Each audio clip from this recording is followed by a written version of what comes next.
দলীয় প্রভাব খাটিয়ে মায়াচৌধুরী সাহেবের প্রভাব খাটিয়ে একটা বিশেষ মহলের উস্কানিতে তারা জোরপূর্বকভাবে অত্র বিল্ডিংটি করে এখানে আমাদের চলাফেরার রাস্তা সম্পূর্ণরূপে বন্ধ করে দেয়।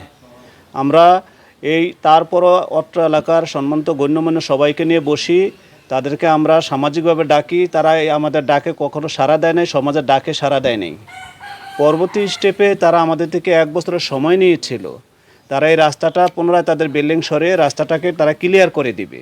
আজকে প্রায় 18 মাস হয়ে গেল, তাদের কোনো স্টেপ আমরা দেখতেছি না। বাড়ির বাইরে ছিলাম এবং ওই সুযোগে তারা বিভিন্ন দলীয় প্রভাব খাটিয়ে আমাদেরকে না জানিয়ে এ জায়গায় বিল্ডিংয়ের ফাউন্ডেশন স্থাপন করে এবং সেটা প্রায় দীর্ঘদিন যাবৎ তারা আমাদেরকে অজানার মধ্যে রেখেছে এবং বিভিন্ন সময় বিভিন্নভাবে তারা দলীয় বিভিন্ন প্রভাব খাটিয়েছে। তো এর বাড়ির অবরুদ্ধ যে 10টি পরিবার এই বাড়িতে আমরা বসবাস করে আসছিলাম, আমরা যেন আগের মতো আবার সেভাবে স্বাভাবিকভাবে সেই রাস্তাটুকু ব্যবহার করতে পারি। দুঃখ ভারাক্রান্ত মন নিয়ে আপনাদের ক্যামেরার সামনে দাঁড়িয়েছি।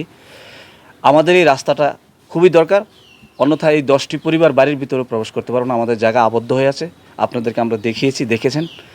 আমরা সংশ্লিষ্ট কর্তৃপক্ষের কাছে সাহায্য চাচ্ছি, কিভাবে আমরা আমাদের রাস্তা পুনরুদ্ধার করব। আমরা